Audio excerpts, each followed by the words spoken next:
According to the 24-count indictment, Matt Weiss was able to hack into the databases of more than 100 colleges and universities and crack the encryption protecting the passwords, assisted by research that he did on the internet. He allegedly gained access to the personal information of more than 150,000 students, and using that, gained access into social media, email, and cloud storage accounts. Weiss primarily targeted female college athletes, prosecutors say. He researched and targeted these women based on their school affiliation, athletic history, and physical characteristics. His goal was to obtain private photographs and videos never intended to be shared beyond intimate partners. Weiss also previously worked for the Baltimore Ravens. He was fired from Michigan in 2023 after failing to cooperate with the school's investigation. His Ann Arbor home was searched by police that year, and at the time, Weiss said he was looking forward to the matter being resolved. And David, if Weiss is convicted on these charges, he could potentially face decades in prison. We reached out to his attorney for comment. We did not hear back. David? Trevor Alt reporting on this tonight. Trevor, thank you. We turn now to the chilling new evidence tonight, the selfie that authorities say was taken not long after the murders of 4 Idaho college students.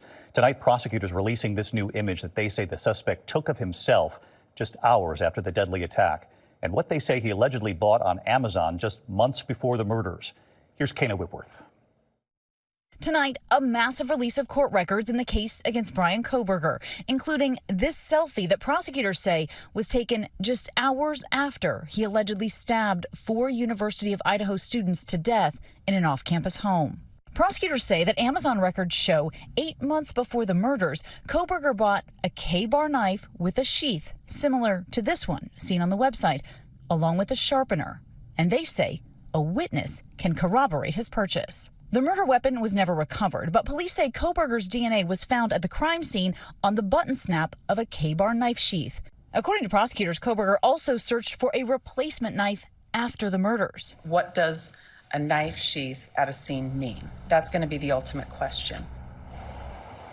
And David, Bryan Kohberger's lawyers, who also say he is innocent, are now arguing that he has a developmental disorder and lacks the speed and coordination that it would take to commit these murders. David? Kana Whitworth, who's been following this case. Kana, thank you. Now to President Trump and his deportation efforts. Tonight, a federal judge lashing out at the Justice Department, accusing it of evading his order to provide information on deportation flights sending hundreds of Venezuelan migrants to El Salvador. An attorney says among those deported, a professional soccer player. Here's Mary Bruce. Tonight, a federal judge says the Trump administration has evaded its obligations to prove they did not defy his order by sending 2 planes of Venezuelan migrants to El Salvador. Judge James Boasberg had ordered the planes to turn around, saying he needed more information about why the more than 200 men were being deported with little to no due process. But the flights did not stop. Judge Boasberg gave the administration a deadline of noon today to hand over specifics about the flights, but tonight he says what they provided is woefully insufficient.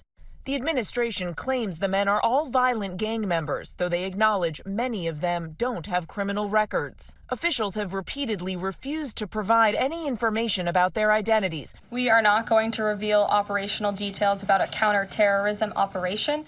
Overnight, Judge Boasberg receiving declarations from lawyers representing at least 5 of the men believed to be in that prison in El Salvador, insisting they are not gang members at all. An attorney claims one of them is Jersey Reyes Barrios, a professional soccer player in Venezuela. She says he was tortured after protesting the Maduro regime and had applied for asylum in the U.S. after entering the country legally. His family believes he was singled out because agents thought his tattoo was a gang tattoo. His lawyer says it's actually a tribute to his favorite soccer team, Real Madrid. And tonight we talked with his aunt. Her message: give these young men who are detained a chance to prove their innocence. David. Mary Bruce inside the briefing room there tonight. Mary, thank you. Tonight we're tracking these storms moving right into the Northeast. Let's get right to Chief Meteorologist Lee Goldberg from WABC here in New York. Hi, Lee. Hey, David. Heavy rain closing in on the Northeast as we speak. We've had some thunderstorms near D.C. It's closing in on Philly. It'll be in New York, a soaking from about 9 to midnight, and just in time for the morning commute. In places like Boston, a parting shot of some snow in northern New England before the storm leaves tomorrow. Big winds behind the system. It's gusty in the south and east this evening, but in the Midwest and Northeast tomorrow, gusts to 50 miles an hour. That means fire conditions from the plains to Florida. David? Lee Goldberg back with us tonight. Lee, thank you. Overseas tonight, an American has been released after more than 2 years in Taliban captivity in Afghanistan. George Glesman, a Delta Airlines mechanic and an avid world explorer, traveled to Afghanistan in December of 2022, despite the State Department warnings at the time. On his first day in Kabul, the Taliban grabbed him off the streets. Glesman coming home along with White House hostage envoy Adam Bowler, the first high-level U.S. group to go to Afghanistan since it fell to the Taliban. When we come back here tonight, the very close call for children getting onto a school bus, what authorities are saying tonight about the startling images here in a moment. Also, for the first time, Beatles star Ringo Starr performing at the Grand Ole Opry. We'll take you there tonight as the Beatles star goes country.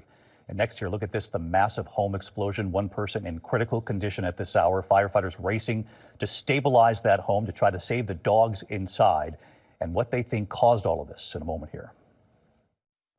Tonight, a powerful explosion leveling a home in Los Angeles. One person who was inside now in critical condition. The blast ripping through the house, tearing off most of the roof. Firefighters stabilizing what's left of the house to rescue at least 3 dogs trapped inside. They have saved the dogs tonight. Authorities suspect fireworks as a possibility. Tonight, NTSB investigators studying the collapse of Baltimore's Key Bridge, and they're urging safety reviews at dozens of other American bridges. Among them, the Golden Gate Bridge, the Chesapeake Bay Bridge, and the Brooklyn Bridge. 6 people died when the Key Bridge collapsed after being struck by a cargo ship. The NTSB says if there had been a vulnerability assessment, operators would have known the risk. When we come back tonight, the scare at the school bus stop, the car passing the bus, missing the children by just inches. You'll see it. And we'll take you to the Grand Ole Opry tonight. Ringo Starr goes country. To the index tonight, the alarming close call for children getting on the bus in St. Joseph County, Indiana. Another driver missing them by just inches. A car passing the stop bus on the right side there on the shoulder, a horn blaring. Home surveillance showing 2 children on the side of the road, the car racing through between the children and the bus. Police tonight looking for that driver.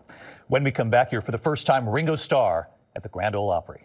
ABC World News Tonight with David Muir, sponsored by Pacific Life, creating financial security for nearly 160 years.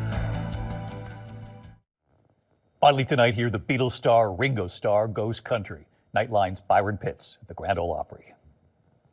I need somebody help, not just anybody. He held that famous umbrella in Help.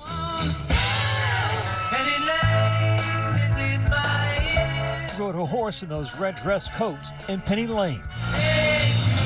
And got the crowd swaying as he always did in Hey Jude.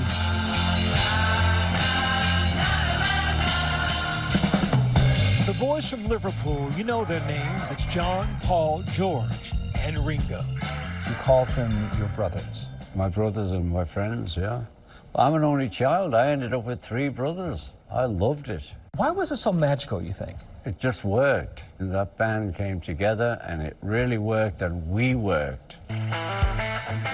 Now 84 years old, a resurgence of sorts with a deeply held passion, American country music. Ladies and gentlemen, please welcome for the first time to the Grand Ole Opry, Ringo Starr. Playing a special one-night-only show at the most famous country music venue on the planet, Nashville's beloved Grand Ole Opry.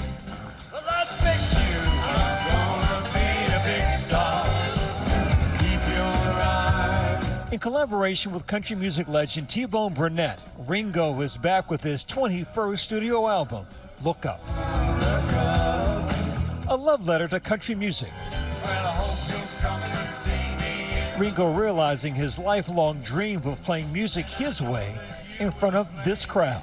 What was it about country music that spoke to the heart of a kid from Liverpool? I think the emotion of country music. Very emotional songs, so many of them. Was it cool to love American country music in 1950s England? Oh, yeah. And where I come from, I'm blessed because Liverpool is a port. Every 3rd house, one of the sons was in the Merchant Navy.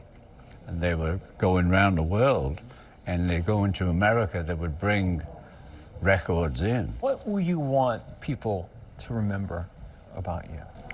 I think it's all down to the music. Millions of people know about the music, and hundreds know about me. I mean, it still surprises me that the beat goes on.